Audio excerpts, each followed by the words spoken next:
Hey, in this video, I'm going to show you how easy it is to create beautiful, high-key abstract art featuring the human form. Now, what we're talking about is bodyscape photography, which is often associated with low-key images, meaning pictures that feature predominantly darker areas. If you're interested in low-key bodyscapes, take a look at my other video where we cover how to do those in detail. Now, you can create beautiful images like this with just a few pieces of gear and a simple lighting technique. Now, I'm also going to quickly cover how to really finish this effect up in post, so stick around for that. All right, but first, I want to quickly explain what we mean when we use the term bodyscape. Now, if you look online, bodyscapes are defined in different ways by different sources. Some say a bodyscape has to resemble some type of natural landscape. Other photographers use the term more loosely to mean an image featuring an area of the human form in an artistic way. Now, I really don't think labels are all that important, so call it what you want. I just think of this type of image as abstract art using the human form as a way to get there. All right, so what is high-key bodyscape photography? Now, the way I do high-key bodyscape photography involves using bright lighting and sometimes minimal shadows to create soft, luminous images.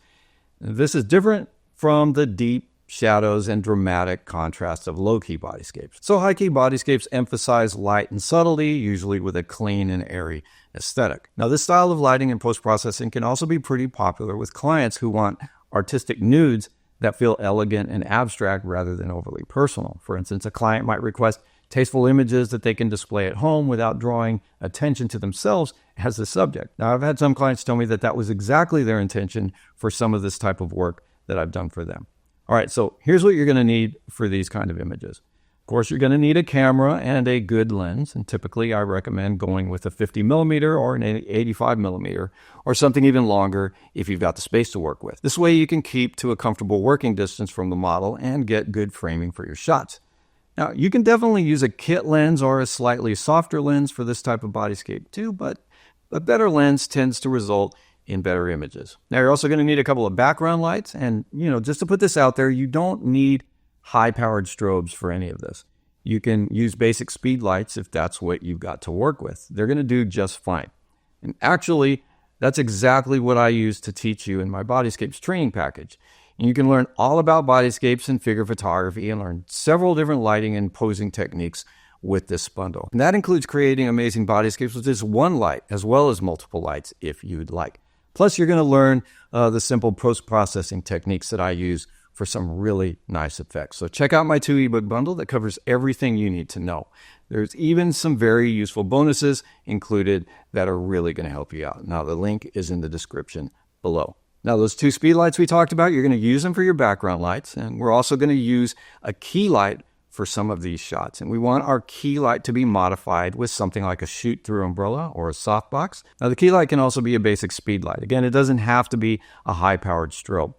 And you might also want to use some flags or reflectors to help protect from flare into the lens or to help control contrast. Now, the setup itself is pretty easy. You're going to position 2 lights behind the subject, angled toward the background. You can kind of feather them. Just make sure that you're avoiding getting any hot spots. That's what we're trying to do, is just have even coverage and avoid hot spots on that background. The background could be a simple light-colored wall or even a light-colored backdrop.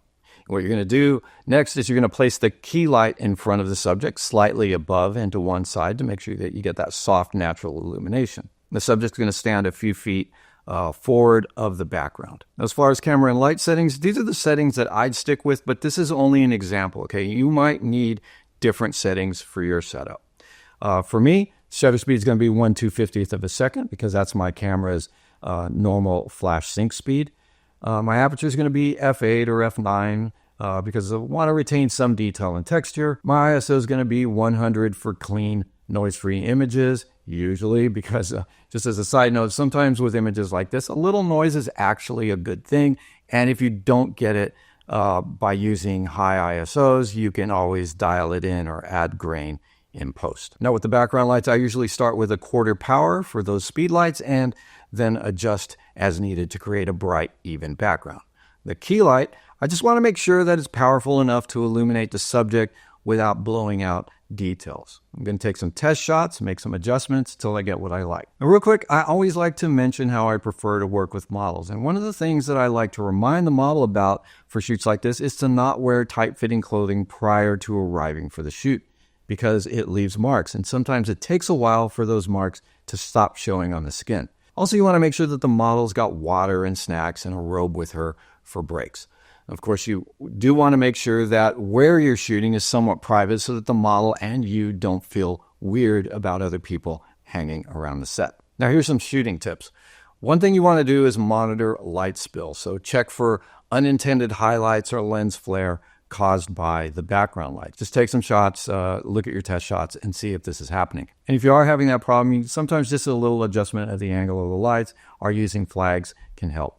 Also, you want to balance your key light. Just make sure that the subject is well lit but not overexposed so that you've got enough detail to work with in post. Because in post, you can always sharpen just a little bit or you can soften the image up a little bit. But it's nice to start off with something good and crisp and have good detail in there. Also, I'd encourage that you have the model experiment with poses. So classic standing poses are really the way to go, but don't be afraid to try tasteful props. Just keep it minimal.